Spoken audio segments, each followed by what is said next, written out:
How much of does AI help you in the tech side of things when you're either developing the software or you're developing systems in place to be more efficient with your visits? Does AI affect your tech side at all? It does. Yeah. So our development team relies on AI in the coding process.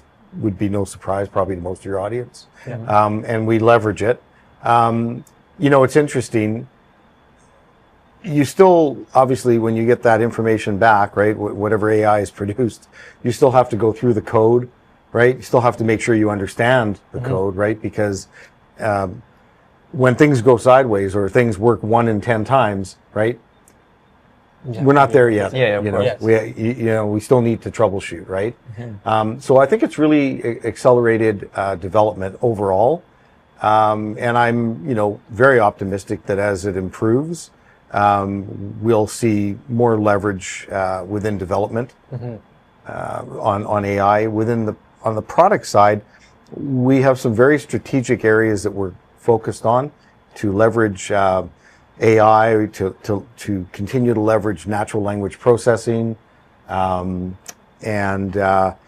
so that's also exciting, right? And making really good use of AI within products, I think, is now the trick, right?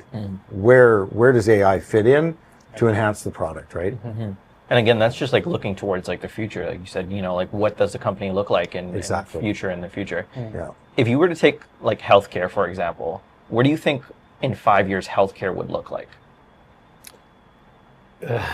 Where, in Canada? Like where? Let's talk about Canada. Let's talk about Canada. That's a good question. That's a good point. It's a very good question. Like, I don't think the availability of the technology is going to be the barrier. It'll all be dependent on regulation. Okay. So the regulation is what hampers like moving forward.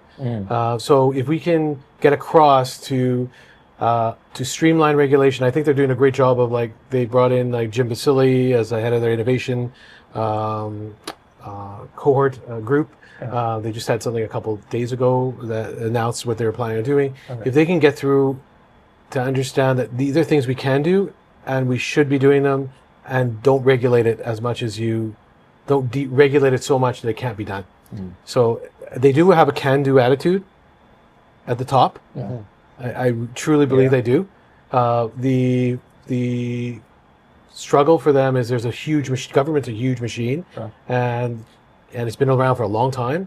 And healthcare is a huge machine. So getting the top to make sure that their vision gets down to actually the grassroots level is going to be making sure that we don't get blockers on the way down.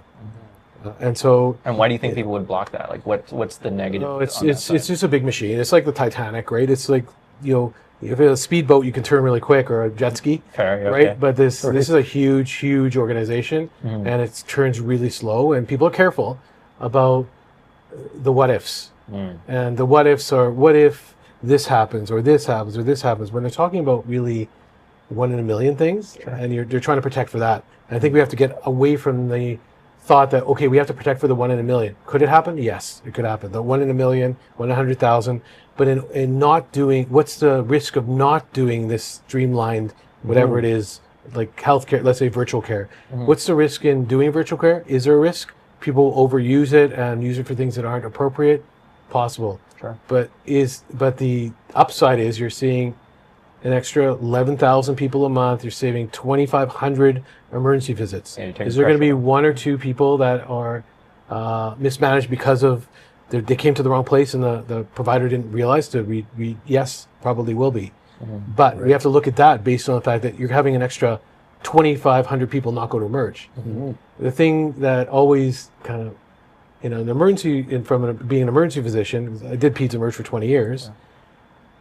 We cared about the patients while they were there, but the culture was, if you want to leave, it's on your own. You're on your own. Like, it's like, so in a way, if they left, we didn't seem to like care as much about that.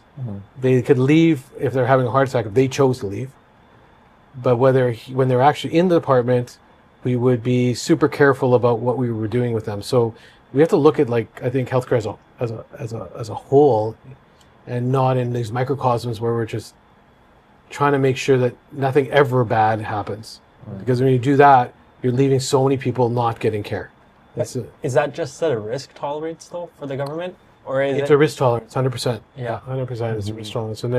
And yes, sometimes and often, like when you have a bad outcome, it is a system. There's a system thing you can do. Yeah. They can help, but sometimes I feel that we do it based on optics, right? Not necessarily based on what's best for the system. Right. So something that happens, a fluke that happens in a 1 in a million, maybe doesn't need to have a system-wide reset. Reset. Right.